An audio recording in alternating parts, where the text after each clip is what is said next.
All right. Have you ever heard of James L. Dickey? He's an American poet. No. Yeah, he's quite a fascinating. We're going to look at two of his poems today. One's called The Performance, and one is called the Fall, I think it is. And they're kind of fascinating. Not kind of fascinating. They're super fascinating. Let me, gosh, I have to keep moving this thing around because I can't see my slides.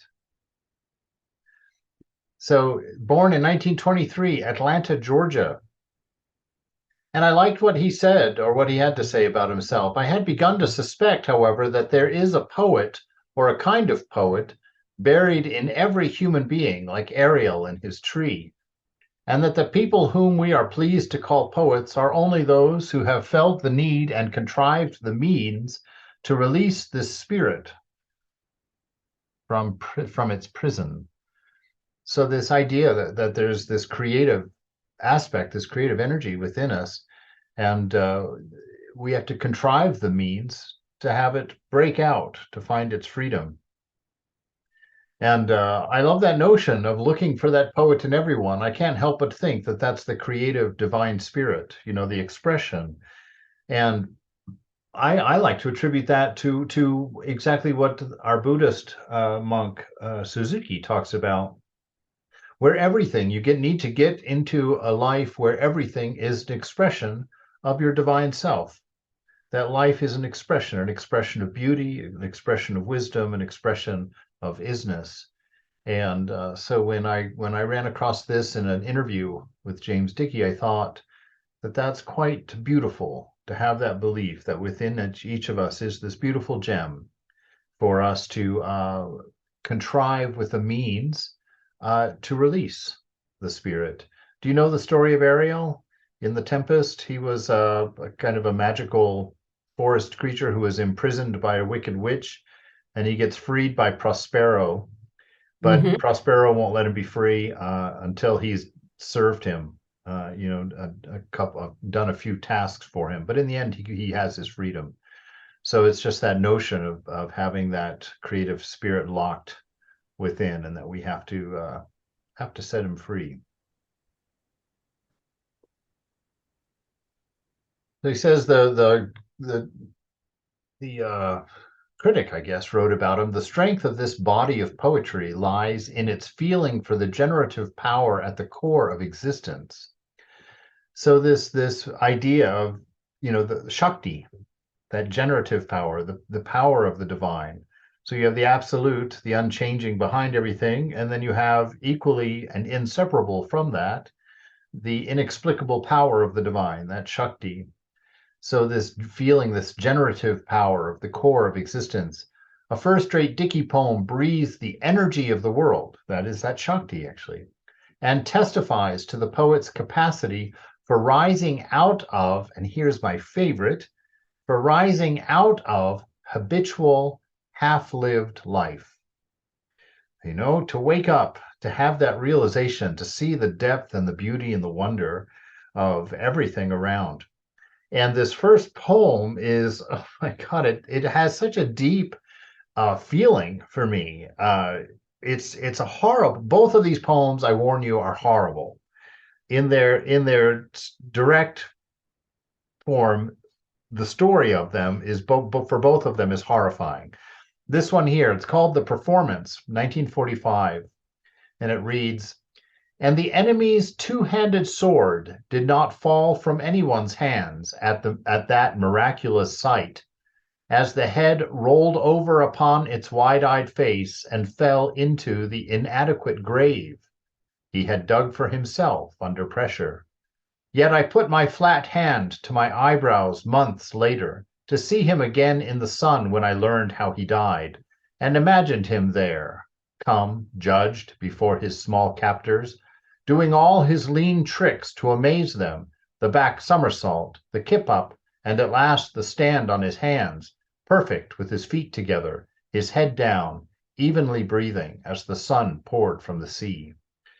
So You see, the story is of this guy who's going to be executed, and he's doing anything possible to keep himself alive, performing at the edge of his hand-dug grave, at the hopes that he will do something that will earn him life, that he'll be able to connect with his killers, with his executors, to entertain them, to show them his humanity, to wake up that empathy in them. And so he's sitting there doing every trick he can imagine, and you could just feel everything about that energy of life, and how, in a sense, what he's talking about, this waking up of this inner poet, this coming out of a half lived life, this half lived existence. And you see that here in this situation where this guy is just faced with non-existence, with what he would assume would be non-existence for himself, and what comes out of him, this performance, this energy of life, this creativity, this presentation of beauty, this expression of self in a desperate effort to live, to be, to exist. And I don't know, that the immediacy of it really grabs me.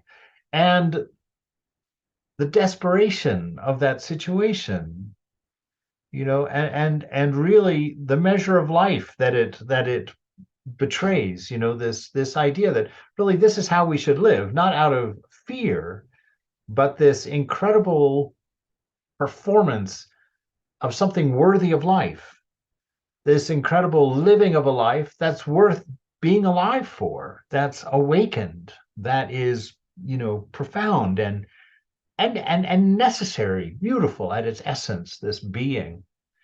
And I just couldn't think of a better way to kind of imagine what would be in this moment. And that's what Vivekananda said. He said a monk, at least, should think about death every day, and because death is what gives life its beauty. It's that temporary nature of things that keeps that makes them somehow valuable. If they were always going to be there, like God, we would stop seeing it. We would stop noticing it. And so this is wonderful to contemplate. How can we get ourselves into this kind of mindset in the presence of God, to have that kind of urgency, that kind of inner awakening to create something worth the life we've been blessed with, to manifest something, to express something that's worth the beauty of living. And I had that experience years ago in that theater class. I don't know if I've shared this story, but it was back in 1990. I was in a theater class, and it was the first day, one of the first days of class, the first week. So we were all fresh and new, didn't know each other. And Robert Taylor was the theater instructor, and he had us all take a partner, someone from the class, and he had us stand toe to toe. Have I told you this story? He had us all stand toe to toe, and there were several rules. 1, we couldn't touch each other. 2, we couldn't break eye contact. And 3, our feet could not step out of where they were established. And so we were standing there face to face, no more than 3 or 4 inches between our faces, staring into each other's eyes without being able to break eye contact. And we just stood there. There was nothing, just quiet in the room. There was no noise. The intensity that developed so rapidly in that room. There were some people who began crying, some people who began laughing, some people who were really just not affected by the whole thing. But standing there with this intense connection myself, I just felt this deep empathy for the person, because I just kept seeing deeper and deeper into their eyes each time that wave of awareness kind of came over me, when I just kind of looked. And at one point, Mr. Taylor, Dr. Taylor, had this pointer stick, and he slammed it against the wall. Bang! And everybody jumped a little bit. Bang! Bang! Bang! Bang! And then he started talking while he was hitting the wall. He said, every time this stick hits the wall, a moment of your life is gone. You will never have it back. You will never be able to redo it. You will never be able to fix it. It is what it is. And he went on to talk about how the moment is the tool of the actor, that you have to take a moment, fill it with meaning, and throw it out to the audience, that's what an actor does. I went to therapy. I mean, I left that place with this panic as I just envisioned life flowing steadily through my fingers, and there was no way I could stop that flow. And yet, what was I spending it on? What was worth this flow of life that was finite, going to be over? And I think that day was the beginning of my real spiritual quest, was trying to find a way of living that was worth the life that was being spent on it. And to me, that is this poem. That is this poem. Just a beautiful desperation to present and express a beauty of living that is worth life. That's the real quest of being. He says the central impulse of Dickey's poetry may be said to be that of identifying with human or other creatures in moments of ultimate confrontation, of violence and truth. So this again, that's exactly what we saw in that last one, and you're going to see it in this one. This one is called Falling, and I'm gonna go through and read the whole thing, and then come back and take it one page at a time to talk about it. It's an amazing, amazing poem. So this is a story from the New York Times. A 29-year-old stewardess fell to her death tonight when she was swept through an emergency door that suddenly sprang open. The body was found 3 hours after the accident. All right.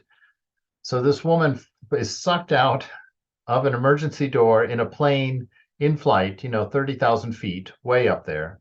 So she falls. This is his poem about this experience.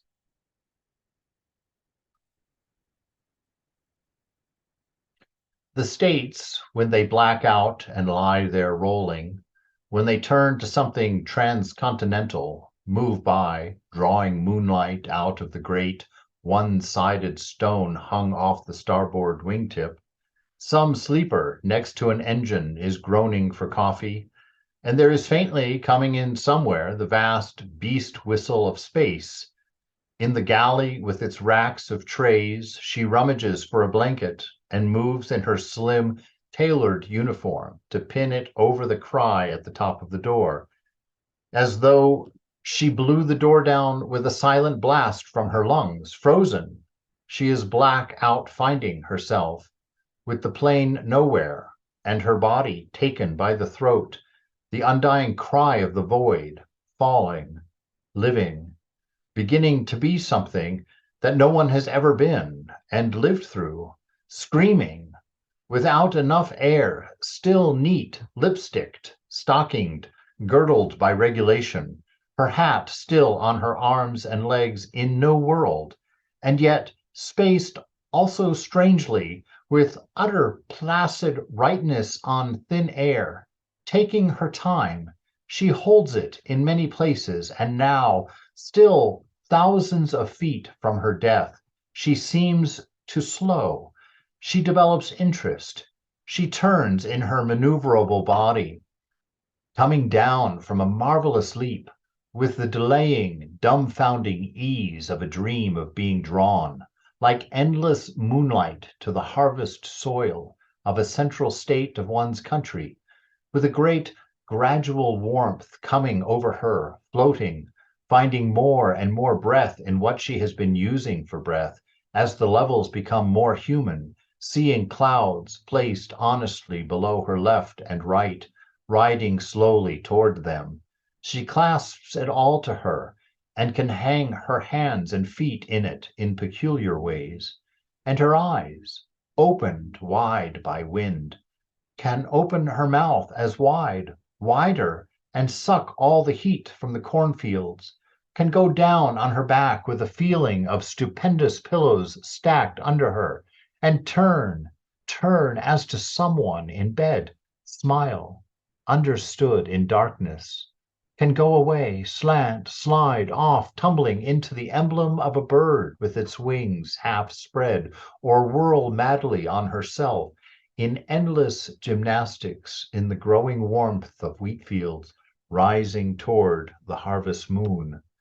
There is time to live in superhuman health, seeing mortal unreachable lights far down, seeing an ultimate highway with one late priceless car probing it, arriving in a square town. And off her starboard arm, the glitter of water catches the moon by its one shaken side, scaled, roaming silver. My God, it is good and evil, lying in one after another of all the positions for love, making, dancing, sleeping, and now cloud wisps at her no raincoat, no matter, all small towns brokenly brighter from inside cloud. She walks over them like rain, bursts out to behold a greyhound bus shooting light through its sides. It is the signal to go straight down like a glorious diver into another heavy silver, unbreathable, slowing, saving element. There is water. There is time to perfect all the fine points of diving, feet together, toes pointed, hands shaped right into the insert her into the water like a needle, to come out healthily, dripping, and to be handed a Coca-Cola. There they are. There are the waters of life, the moon packed and coiled in a reservoir. So let me begin. Do something with water, fly to it, fall in it, drink it, rise from it. But there is none left upon the earth. The clouds have drunk it back. The plants have sucked it down. There are standing toward her only the common fields of death. She comes back from flying to falling. Let her now take off her hat in summer air, the contour of cornfields, and have enough time to kick off her one remaining shoe with the toes of the other foot, to unhook her stockings with calm fingers, noting how fatally easy it is to undress in midair, near death, when the body will assume without effort any position except the one that will sustain it, enable it to rise, to live. All the known air above her is not giving up quite one breath. It is all gone, and yet not dead, not anywhere else, quite lying still in the field on her back, sensing the smells of incessant growth try to lift her, a little sight left in the corner of one eye, fading, seeing something wave, lies believing that she could have made it, at the best part of her brief goddess state, to water, gone in head first, come out smiling, invulnerable, lies in the fields, in this field, on her broken back, as though on a cloud she cannot drop through, while farmers sleepwalk without their women from houses, a walk like falling toward the far waters of life in moonlight, toward the dreamed eternal meaning of their farms, toward the flowering of the harvest in their hands. That tragic cost feels herself go toward, go outward, breathes at last fully, not, and tries, less, once, tries. Ah, God.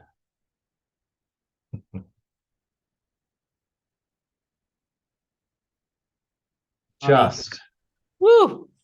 just beautiful. Unbelievable. His descriptions are absolutely breathtaking. Yeah, I'm blown away. yeah. I Woo! mean, what a journey, huh? I mean, what a trip, an entire life in one thought, Oh, oh my.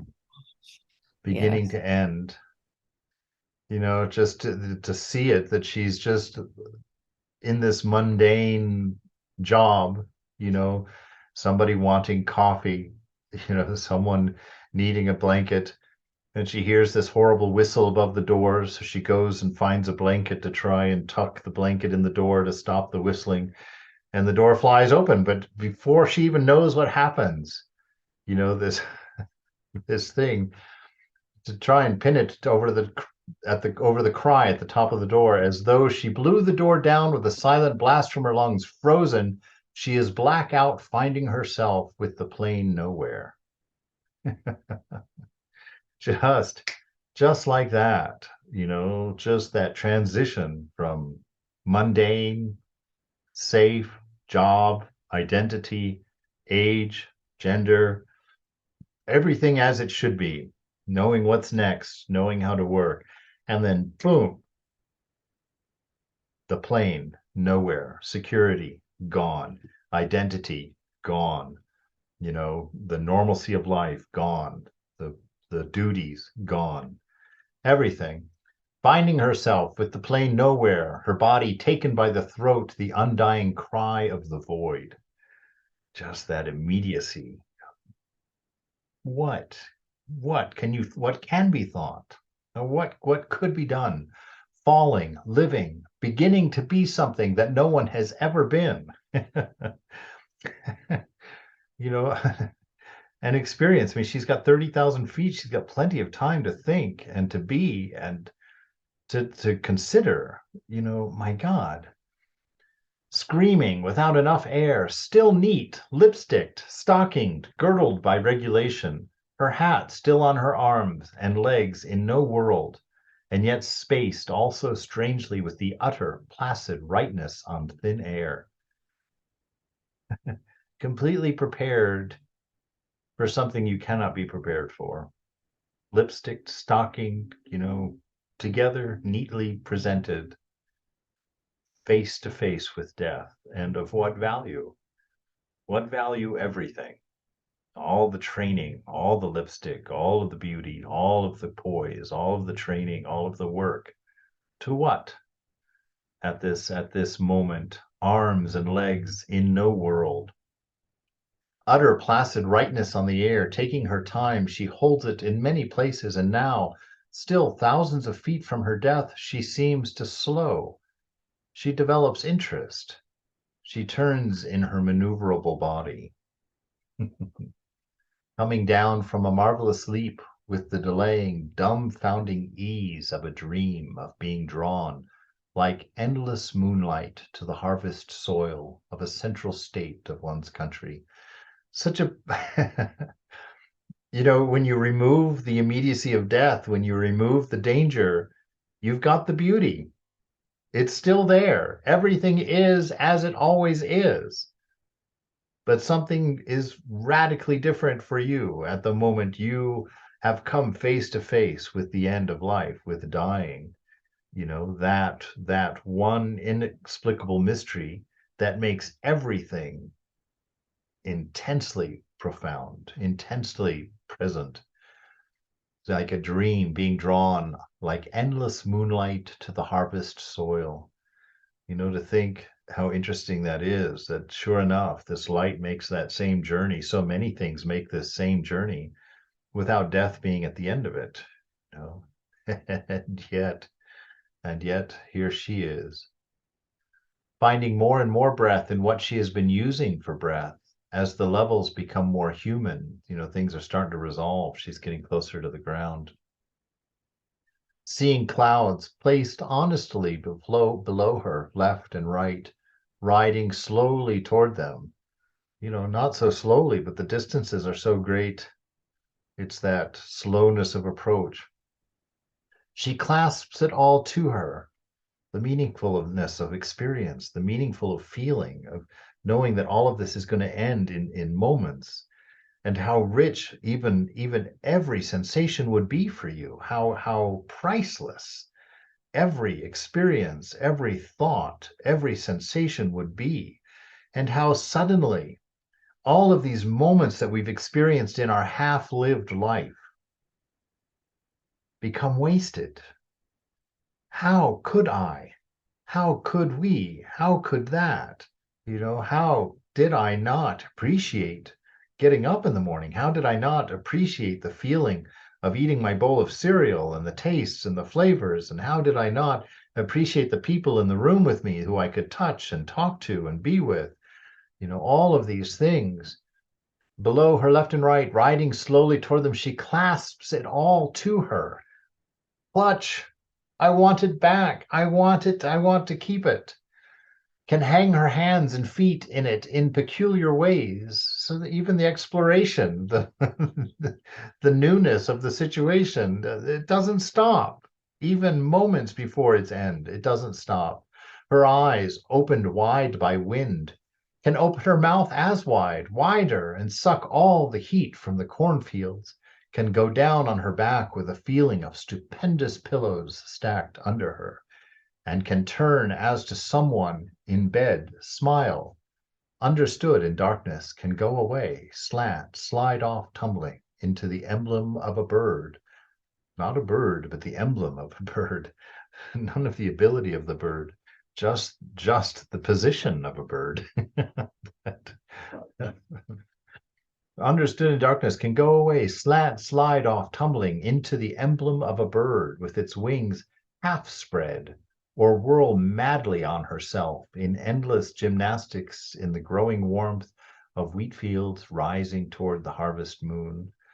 So you've got the light of the moon going down, the wheat fields rising up toward this harvest moon, and that interesting thing that, yes, the air does get warmer as you fall toward the wheat field. You start in that freezing sub-zero temperature up there, and as you move toward the world, the heat rises, things become human, things take form and name and shape and meaning as you go. There is time to live. See, there's some appreciation. I've got moments. Let me not waste these moments. In superhuman health, all of her focus, all of her seeing mortal, unreachable light far down, seeing an ultimate highway with one late, priceless car probing it. One late, priceless car. The last car. The last thing. Priceless, all that it represents. Probing it, arriving in the town square, and off her starboard arm. Why her starboard arm? That's how that's how the description of the plane started, with the moon over the starboard wing. Now she is her own plane, her own vehicle, with her own starboard side, with the moon off to the side. Starboard arm. What's that? Check this out. So, given the standard atmosphere from 30,000 feet to sea level with a terminal velocity, et cetera, it'll take a human about 157 seconds to fall 30,000 feet without a parachute if their body is, parallel to the ground. If your feet down, it'll probably be a lot faster. Yeah, so you got... That's like 2.5 minutes. Yeah. So here's a 2.5 minute poem for you. Right. And then the only other thing I remember, I was flying on a flight and elevation was 30 or 35,000 feet, and said the outside temperature was minus 66. Yeah. So I don't know if you would retain consciousness at minus 66 with a massive wind chill of 60 miles an hour in your face. Right. Yeah, that's okay. That's okay. The poem is got its own meaning without the dirty facts. Yeah, and I don't know. Who knows whether you would retain? I mean, you certainly got a level of adrenaline going through you at that point. And then there have been people who have actually survived falls that high. Yeah. Which is unbelievable, but it's true. Yeah. But the way he just takes you on this journey, you're falling with her. Oh, definitely. How the insight, the little details that come to light, just the way the description here, this late priceless car probing it, arriving in a town square, all those mundane things that have such a profound meaning. This car is allowed to reach its destination. She will never reach her destination. This beautiful contrast going on. The water catches the moon by its one shaken side, scaled, roaming silver. My God, it is good and evil, lying in one after another of all the positions for lovemaking, dancing, sleeping, And now, just as she's falling, all these different movements, of all these things that they used to have meaning, used to have purpose. Now it's all completely without meaning. There is no saving. There is no purpose in the positions of a body, in the movements of the body. Making dancing, sleeping, and now cloud wisps at her. No raincoat, no matter. Nothing. What death does this for us? It brings to the forefront only the things that are meaningful, and eviscerates 90% of everything we ever thought was important. And you just see this being taken away as she falls here, lying in one after another of all the positions for lovemaking, for dancing, sleeping, and now cloud wisps at her. No raincoat, no matter. All small towns brokenly brighter from inside cloud. She walks over them like rain, bursts out to behold a Greyhound bus shooting light through its sides, the light from inside the windows where all the passengers happily sitting, completely unaware of her and her predicament above their heads, as she's plummeting. Bursts out to behold a Greyhound bus shooting light through its sides. It is the signal to go straight down like a glorious diver into another heavy, silver, unbreathable, slowing, saving element. There is water. So she sees hope. She sees a pond. If I could just reach that pond, there's some chance that I could survive this, that I won't die. There is water. There is time to perfect all the fine points of diving. Feet together, toes pointed, hands shaped right to insert into water like a needle, to come out healthily, dripping, and to be handed a Coca-Cola. This hope that comes even in a situation as perilous as that, the mind grasps at something, at some possibility, some hope, as small as it is, and then runs with it, takes comfort in it, reminded of the comfort of mundane, being handed a Coca-Cola, being just all those things that now you will never have, you cannot have, all of those mundane, the privilege that we experience in being able to see life as ordinary, the outrageous privilege we have to waste time, to sit down and do nothing. Exactly. This is what is coming to light. It's like, this is what death measures for us and teaches for us.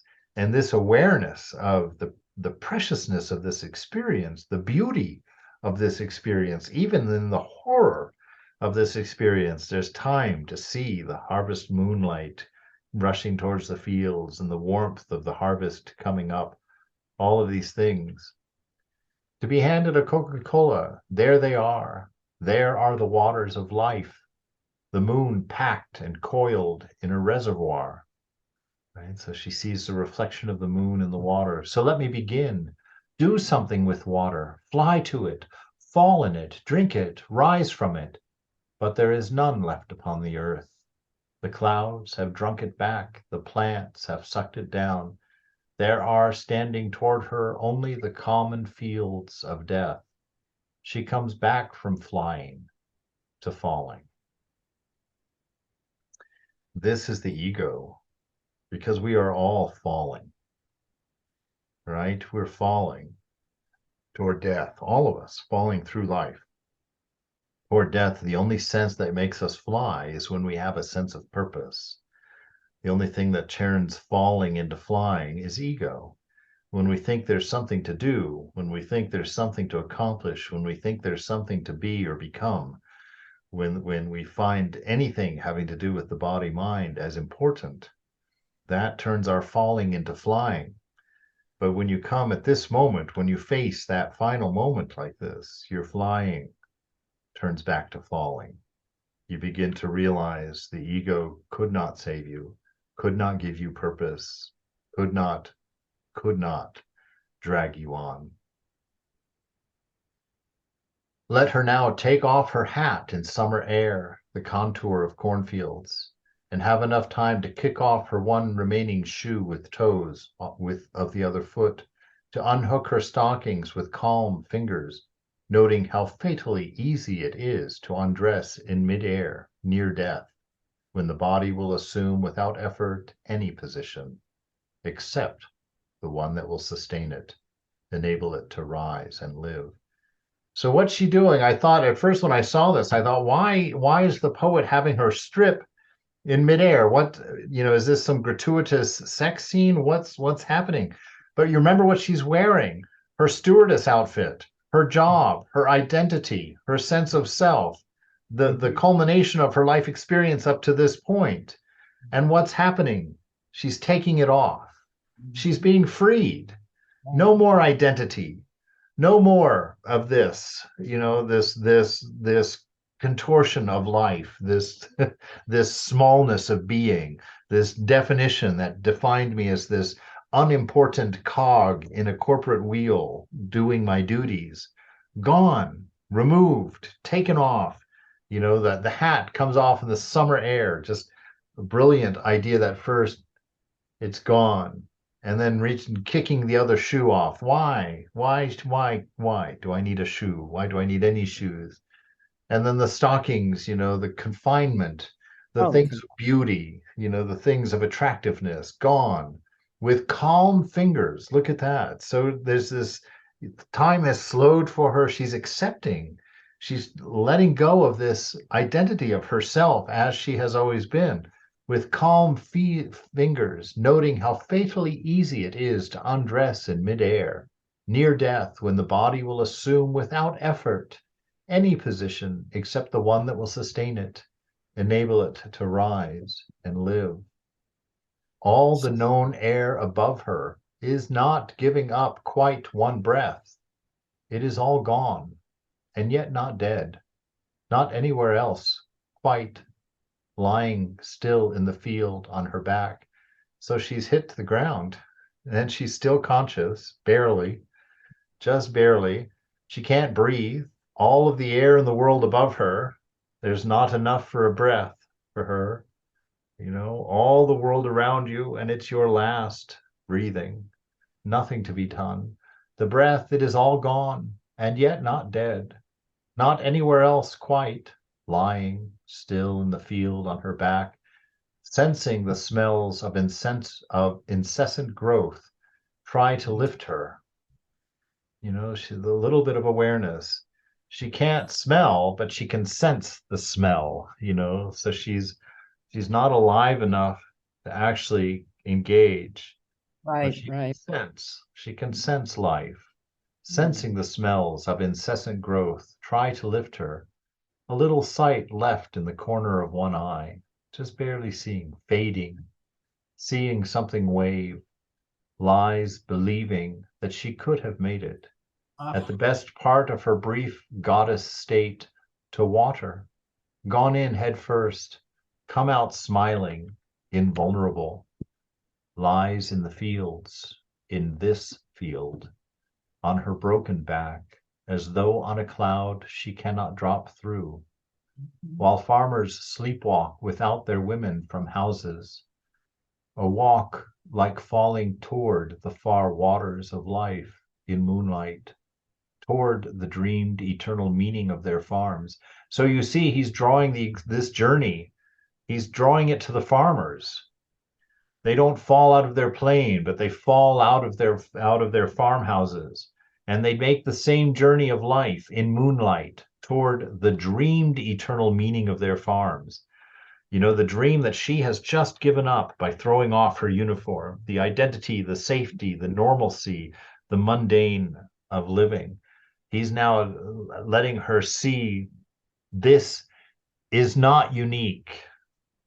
This is everybody's fall from the plane to the ground. This is everybody's journey that you have just taken.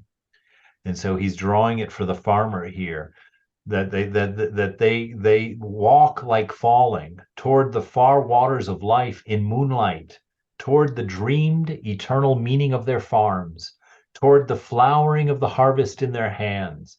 That tragic cost feels herself go. go toward, go outward, breathes at last fully, not, and tries, less once tries, tries. Ah, God. Just Yeah, one I of mean, those. Swami, he's really outlining what's going on in her head and that she's losing consciousness. And it's just, oh my God, it's incredible. Yeah. It's very powerful. It is really. And yeah, I mean, interesting. I wonder what his background is. This is fascinating. Yeah. Just how you can capture in that all of life. All of life. You know that.